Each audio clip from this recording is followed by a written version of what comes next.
새벽 기도회를 시작하며 우리 마음 모아 함께 고백하죠. 아바, 아버지.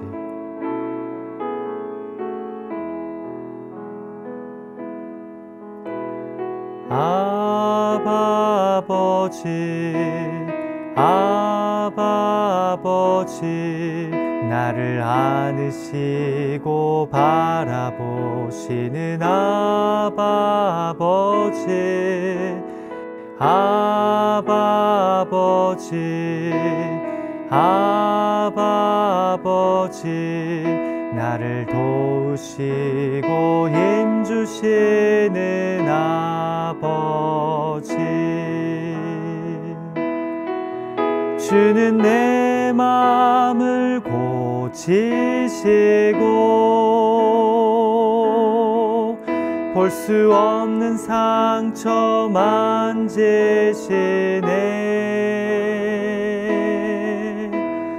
나를 아시고 나를 이해하시네. 내 영혼 새롭게 세우시네. 주는 내 마음을 고치시고 볼 수 없는 상처 만지시네.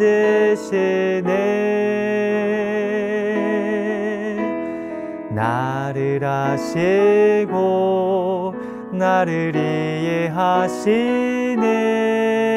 내 영혼 새롭게 세우시네.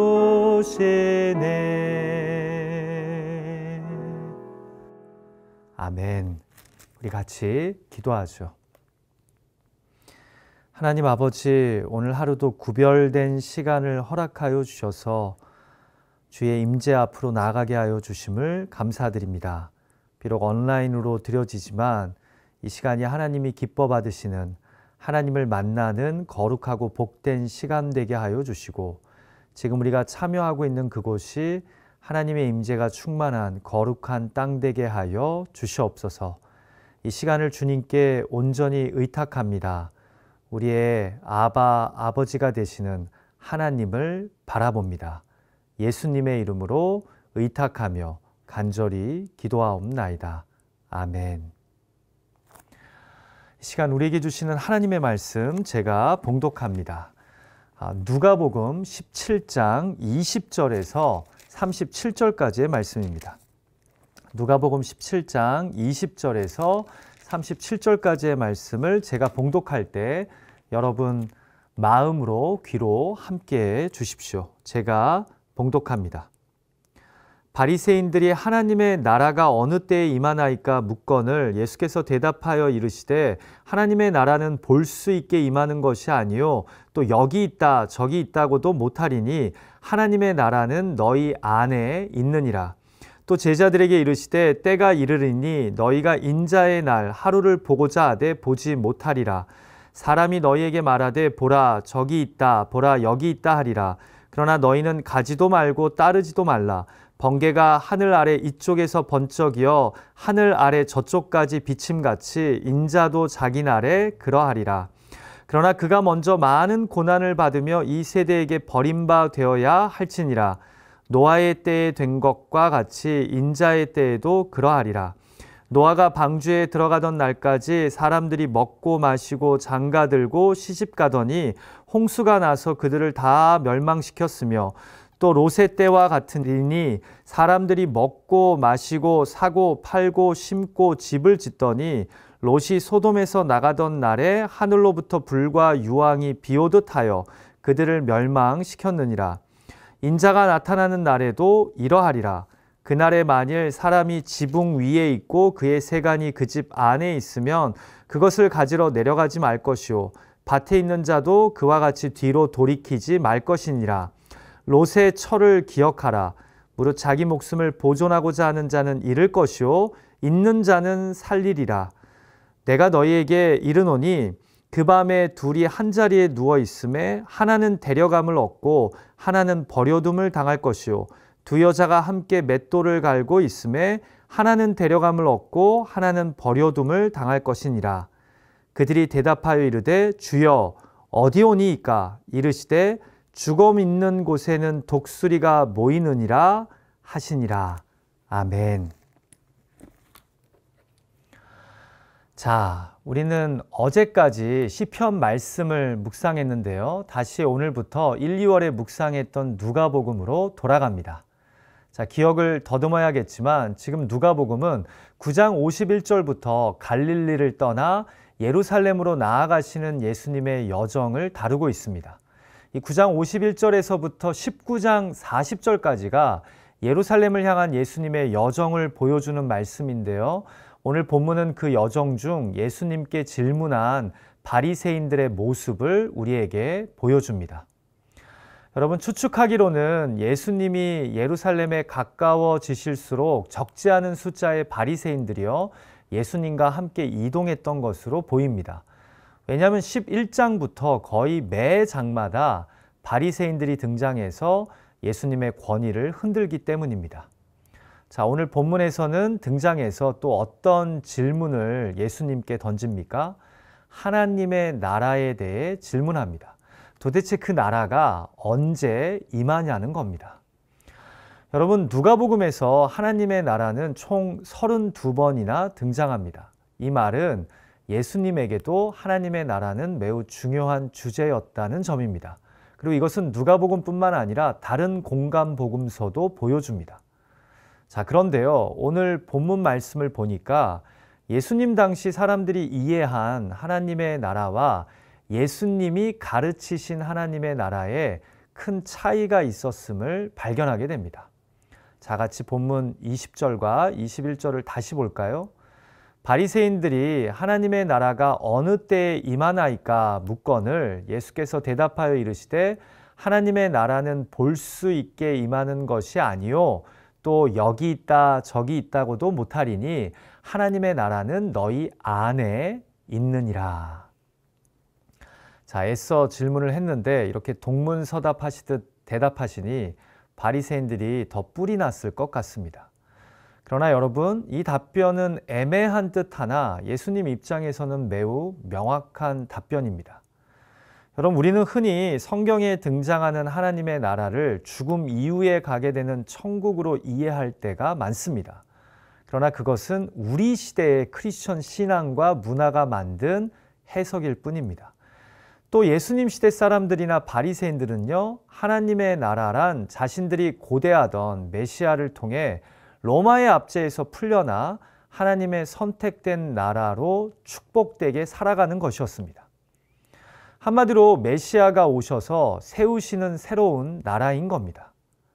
그래서 보면 볼수록 이 이스라엘의 해방이나 독립과 무관한 행보를 보이시는 예수님을 이해할 수 없고 그래서 비꼬듯이 오늘 물은 겁니다.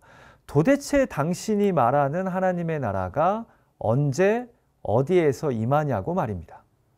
자, 그런데 예수님의 생각은 완전히 다릅니다.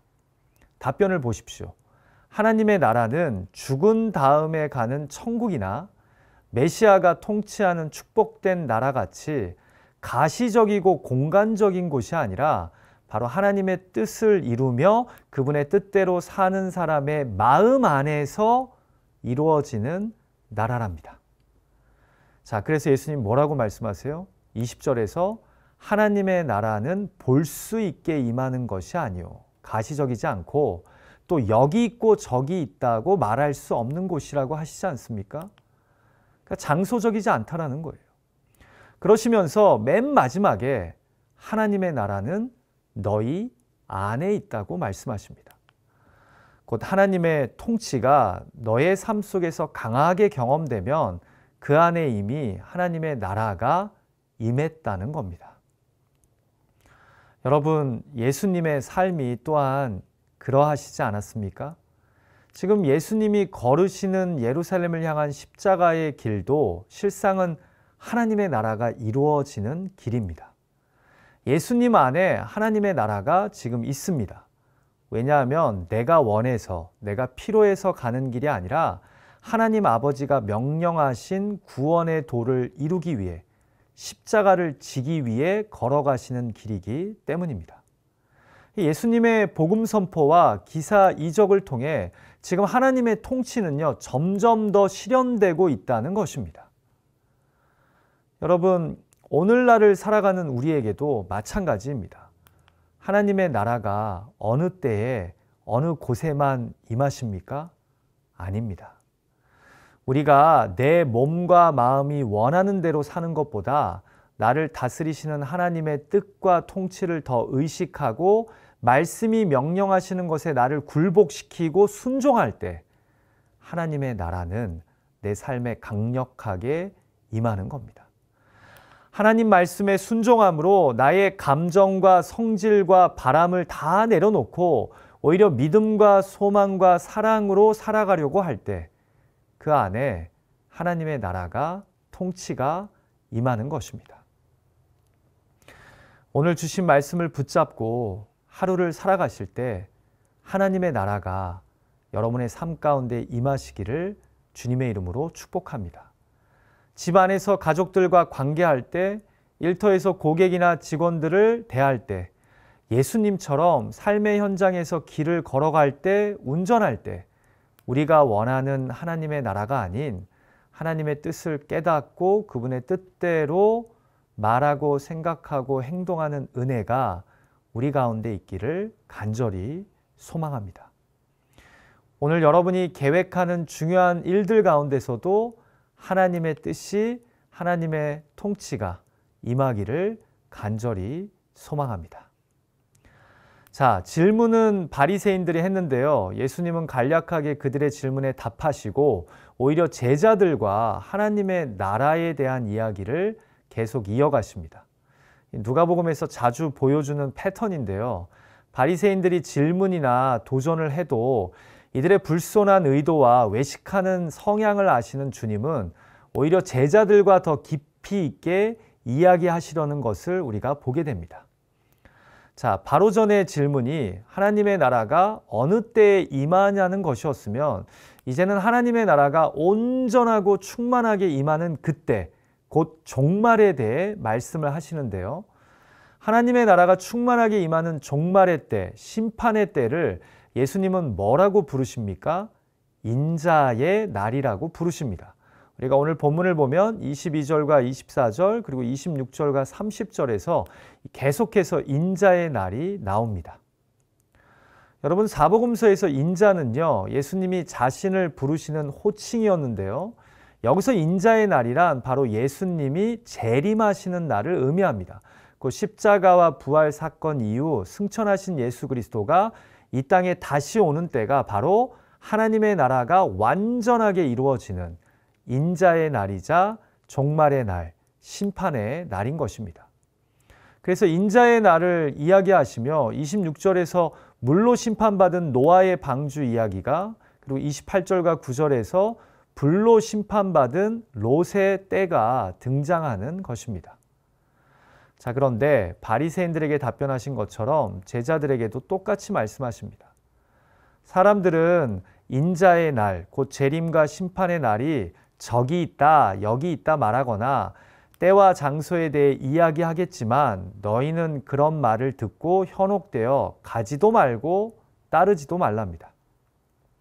그러시면서 24절에서 번개의 예를 들어 인자의 날을 설명하시는데요. 마치 번개가 하늘 아래에서 내려치면 이쪽과 저쪽에서 다 보이는 것처럼 재림의 날, 심판의 날은 특정 지역을 벗어나 전 세계적으로 보게 될 것이며 마치 번개처럼 갑자기 우리에게 찾아온다는 겁니다. 이해가 되시죠? 마치 노아의 홍수 때와 소돔과 고모라의 불심판 때처럼 갑작스럽게 그리고 모두가 볼 수 있게 그날이 임할 것이라는 겁니다. 사랑하는 기도자 여러분, 결국 본문의 포인트는 무엇입니까? 심판과 종말의 때에 대해 우리가 너무 민감하게 반응하는 것도 문제이지만, 그래서 언제 어디에서 일어나냐 이것도 문제지만 너무 둔감한 것도 문제라는 겁니다.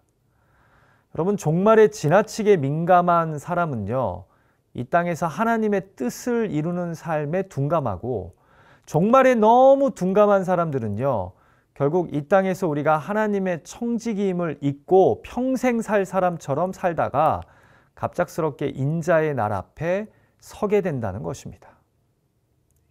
사랑하는 기도자 여러분, 오늘 본문 말씀처럼 주님의 재림과 심판이 언제일지 우리는 알 수 없습니다. 그래서 항상 깨어 있어야 합니다. 오늘 저녁일 수도 있고 올해 안에 일어날 수도 있고 내년일 수도 있습니다. 중요한 것은 곧 임박했다는 겁니다. 제가 전에도 말씀드렸지만 코로나 팬데믹을 겪어보니 인자의 날, 종말의 날이 결코 허상이 아니라 실체임을 우리가 깨닫고 있지 않습니까? 이렇게 팬데믹처럼 갑자기 우리 앞에 찾아올 것이라는 겁니다. 여러분, 그래서 우리는 하나님의 나라, 곧 그분의 통치를 더욱 간절히 구해야 합니다. 우리에게는 이 땅에서의 삶이 다가 아니라는 믿음을 갖고 하나님이 참으로 기뻐하시는 삶을 선택해야 합니다. 노아의 방주 때처럼 소돔과 고모라 때처럼 심판과 종말의 시간이 다가옴을 망각하고 이 땅이, 이 집이 평생 살 것인 것처럼 흥청망청 먹고 마시며 사고 팔고 심고 집을 짓는 것에만 집중해서 살아서는 안 됩니다. 하나님이 이 땅에서 허락해 주신 것을 잘 관리하고 오히려 사용해서 하나님이 기뻐하시는 삶, 하나님 나라의 삶을 살아가야 합니다. 여러분, 제가 종종 장례 예배 중 마지막 하관 예배를 인도하면서요, 이런 말을 유가족분들에게 할 때가 많습니다.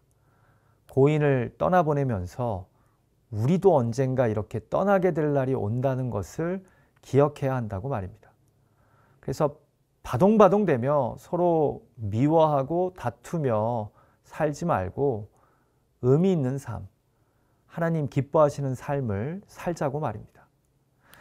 만약에 우리 주님이 오늘 오신다면 모든 것이 마지막 아닙니까?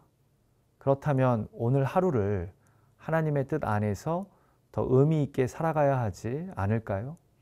이것이 바로 건강한 종말 신앙이 인자의 날이 우리에게 주는 은혜와 도전인 것입니다. 비록 이 땅에 두 발을 딛고 살아도 이 땅에만 매달리지 않는 삶 말입니다. 자, 이제 마지막 31절에서 37절의 말씀을 통해 예수님은 그 인자의 날, 종말의 날에 있을 현상을 말씀하시며 우리가 그때 어떻게 반응해야 할지 말씀하십니다. 먼저 아까 말씀드린 대로 그날은 우리가 전혀 예상하지 못한 때에 번개처럼 임할 것입니다. 같이 31절 말씀을 볼까요?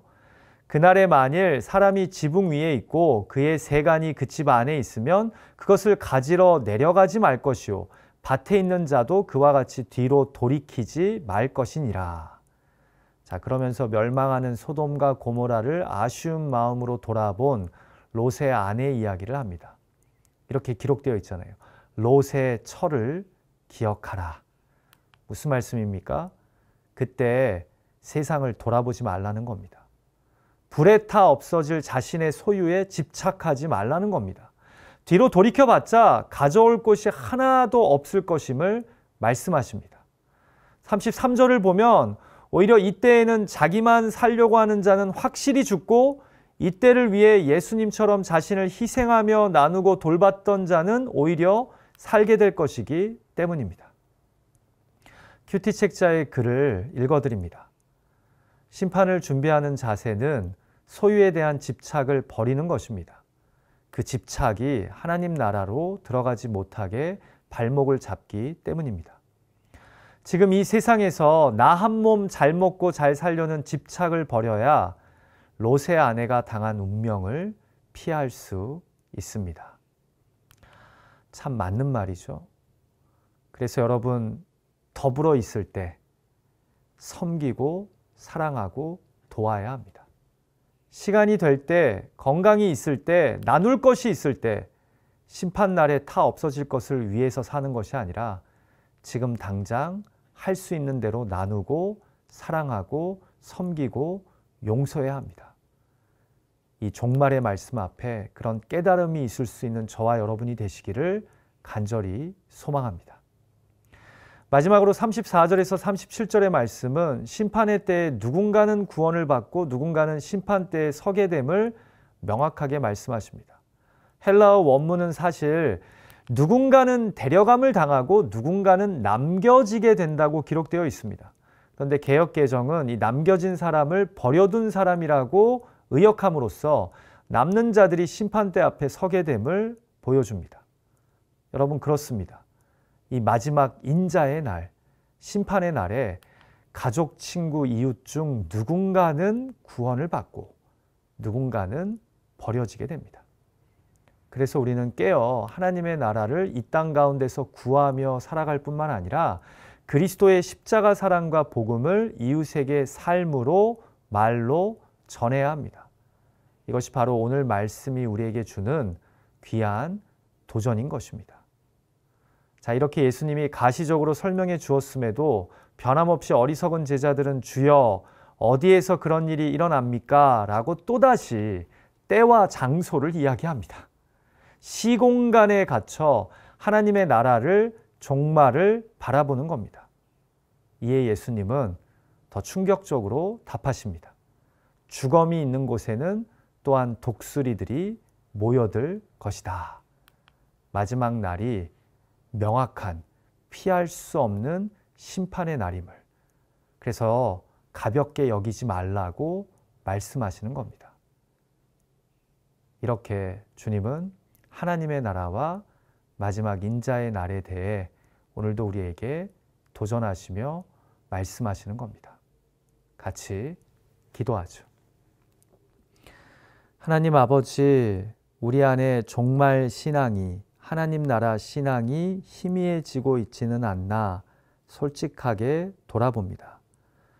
하나님의 나라가, 통치가 오늘도 우리의 삶 속에서 이루어지도록 하나님의 임재를, 뜻을 생각하며 살아가는 우리의 가정, 일터, 관계, 대화가 되게 하여 주시옵소서. 하나님, 인자의 날이 오고 있음을 깨닫게 하여 주시고, 그래서 깨어있게 하여 주시고, 그래서 물질에 집착하기보다 하나님이 허락하신 것을 오히려 아름답게 나눌 수 있는, 이 땅에 두 발을 디디고 있지만 이 땅을 초월하며 살아가는 하늘 백성들 되게 하여 주시옵소서. 오늘 주신 말씀을 가지고 기도할 때 또 개인의 의탁의 제목, 간구의 제목들을 하나님 앞에 아랠 때 하나님 우리의 기도를 들으시고 구한 것보다 더 선하고 온전하고 충만하게 응답하여 주실 것을 믿습니다. 내일이 거룩하고 복된 주일인데 온라인으로 예배하지만 우리의 예배드리는 그곳이 거룩한 성전 되게 하여 주시옵소서. 예수님의 존귀하신 이름으로 의탁하며 간절히 기도하옵나이다. 아멘. 하늘에 계신 우리 아버지여, 이름이 거룩히 여김을 받으시오며 나라가 임하옵시며 뜻이 하늘에서 이루어진 것 같이 땅에서도 이루어지이다. 오늘날 우리에게 일용할 양식을 주옵시고 우리가 우리에게 죄 지은 자를 사하여 준 것 같이 우리의 죄를 사하여 주옵시고 우리를 시험에 들게 하지 마옵시고 다만 악에서 구하옵소서. 대개 나라와 권세와 영광이 아버지께 영원히 있사옵나이다. 아멘. 오늘 주신 말씀 붙잡고 잠깐이라도 참여하신 그곳에서 의탁의 기도를 드리셨으면 참 좋겠습니다. 그래서 이 팬데믹의 시간 우리의 신앙이 말씀과 의탁의 기도로 이렇게 통합되어서 하나님을 예배하고 또 하나님과 관계할 수 있는 우리 모두가 되었으면 합니다. 여러분 보고 싶고요. 또 항상 기도로 여러분을 축복하고 있습니다. 주어진 삶의 자리에서 오늘도 승리하시기를 기도합니다.